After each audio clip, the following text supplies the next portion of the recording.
अस्सलाम वालेकुम dear students.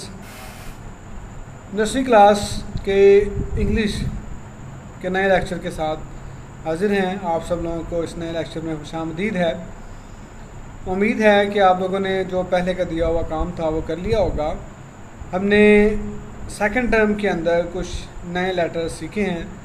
बस इसका मकसद ये नहीं है कि आपने जो फर्स्ट टर्म के अंदर सीखा हुआ है वो आपने भूल जाना है। तो प्रेप क्लास के अंदर जाने से पहले आप लोगों ने ये पूरे अल्फ़ाबेट्स अच्छे तरीके से याद करने हैं और याद रखने हैं। इसलिए सेकंड टर्म के अंदर कुछ फ़र्स्ट टर्म का मवाद भी शामिल होगा। तो अभी जो आपको सामने स्क्रीन पर नज़र आ रहा है यह है पेज नंबर 41। आपके पेज आपकी बुक जो इंग्लिश की बुक है उसका ये पेज नंबर 41 है जी। तो अपनी अपनी बुक्स के ऊपर पेज नंबर 41 निकाल लें जी। आज हम थोड़ा सा रिवाइंड करेंगे और जो पहले हम सीख चुके हैं उसी की बात करेंगे। तो आज एक्टिविटी है पेज नंबर 41 के ऊपर एक्टिविटी दी हुई है जी। तो हम लिखेंगे जी व्हाट कम्स बिफोर। इसका मतलब है जी पहले क्या आता है उससे। मतलब हमें पूछा गया है सी, तो सी से पहले क्या आता है जी बी आता है। तो पहले से लिख दिया हुआ है बुक वालों ने कि सी से पहले बी आता है। तो एक एग्जाम्पल उन्होंने करके दे दिया हमें। अब हमें अगला काम करना है और हमें बताना है व्हाट कम्स बिफोर एफ। तो ज़रा ABC बताइएगा बेटा, F से पहले क्या आता है जी। बिफोर का मतलब होता है पहले। तो आप लोगों ने साथ साथ इंग्लिश को इम्प्रूव करना है अपनी, ताकि आपके सामने कोई इंग्लिश का वर्ड बोला जाए तो आपको पता हो कि इसका मीनिंग क्या है, इसका मतलब क्या है। So what comes before F। तो आप अगर बिल्कुल याद ना हो इस तरह से तो आप ABC से पढ़ना शुरू कर सकते हैं। तो मैं इसको पढ़ूंगा ABCDEF।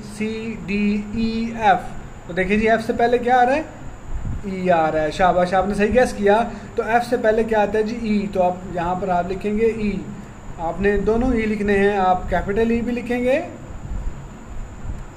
और आप साथ में स्मॉल ई भी लिखेंगे जी। कैपिटल ई लिखने के साथ साथ स्मॉल ई भी लिखेंगे। सॉरी बच्चों, यहाँ पर पेन के साथ जो है माउस के साथ लिखना बहुत ही अजीब काम है। मैं यहाँ पे कोशिश करता हूँ कि यहाँ पे जो है सही टूल के साथ जो है वो लिख दूँ। तो आप यहाँ पर ई लिखेंगे जी।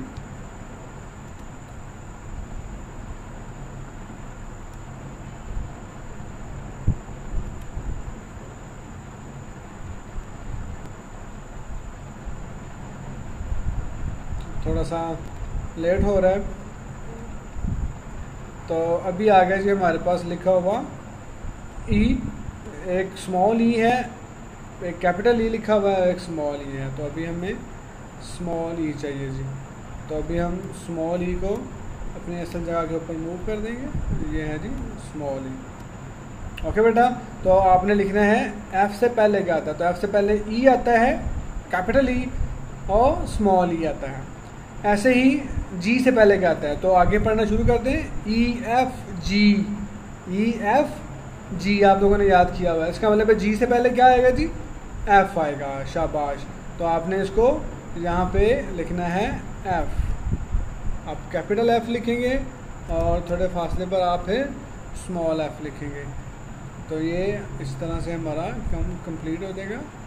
ये कैपिटल ई एंड स्मॉल ई। तो एफ जी से पहले क्या आता है जी एफ आता है। ऐसे ही आप लोग ई से पहले लिखेंगे। तो ABCDE। इसका मतलब इससे पहले डी आएगा तो यहाँ पर आप डी लिख देंगे, capital D and small D. इसी तरह से जे पूछा हुआ है। तो आप ऐसे अगर आपको याद हो जाए पहले से ठीक है, अगर आपको पहले से याद ना हो तो आप ए से शुरू करेंगे। So will start from ABCDEFGHIJ। आई के बाद जे आया है तो यहाँ पे क्या आ जाएगा जी आई आ जाएगा। शाबाश। तो ऐसे ही आपने तमाम जो काम दिए जाएँ आपको, आपने पहले से उसको पढ़ने की कोशिश करनी है, समझने की कोशिश करनी है। तो यहाँ पर आ जाएगा आई। और ऐसे ही हमारे पास एम पूछा गया हुआ है। तो JKLM। इसका मतलब यहाँ पर एल आएगा। EFGHI। तो जी आता है इससे पहले। आपने पढ़ के ABC तो लिख लेना है क्या आ रहा है जी। तो JKL। इसका मतलब एल से पहले क्या आता है जी के आता है। तो अगला जो काम है वो इससे आसान है। जो दूसरा काम दिया हुआ है उन्होंने क्या है, व्हाट कम्स आफ्टर, तो बी के बाद क्या आता है जी, सी आता है।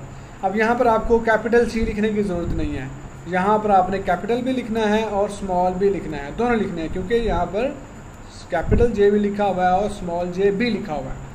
तो इस तरह से आप जब यहाँ पर काम कर रहे हो तो आप यहाँ पर सिर्फ स्मॉल सी लिखें, क्योंकि हमें जो क्वेश्चन दिया हुआ है उसमें सिर्फ और सिर्फ स्मॉल बी दिया हुआ है। तो स्मॉल ई दिया हुआ है, ई के बाद क्या आएगा जी, एफ आएगा, शाबाश।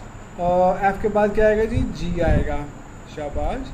और ऐसे ही हमारे पास यहाँ पर जो नज़र आ रहा है हमें आई नज़र आ रहा है। तो आई के बाद क्या आता है जी, जे आता है।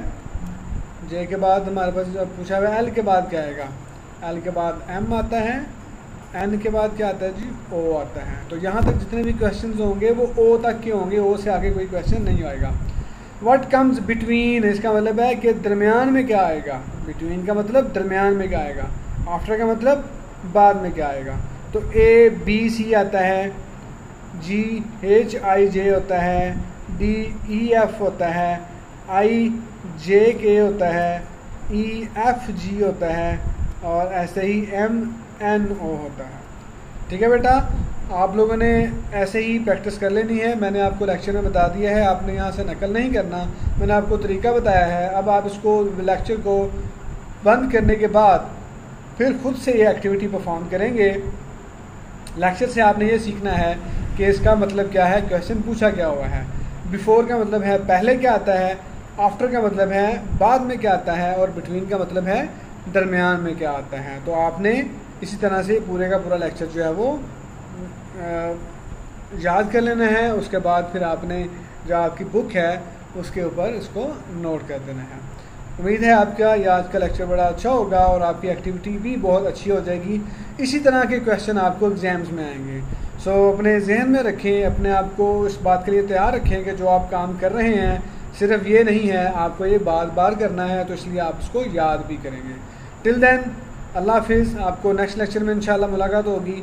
टिल देन अल्लाह हाफिज़, बाय बाय, अस्सलाम वालेकुम।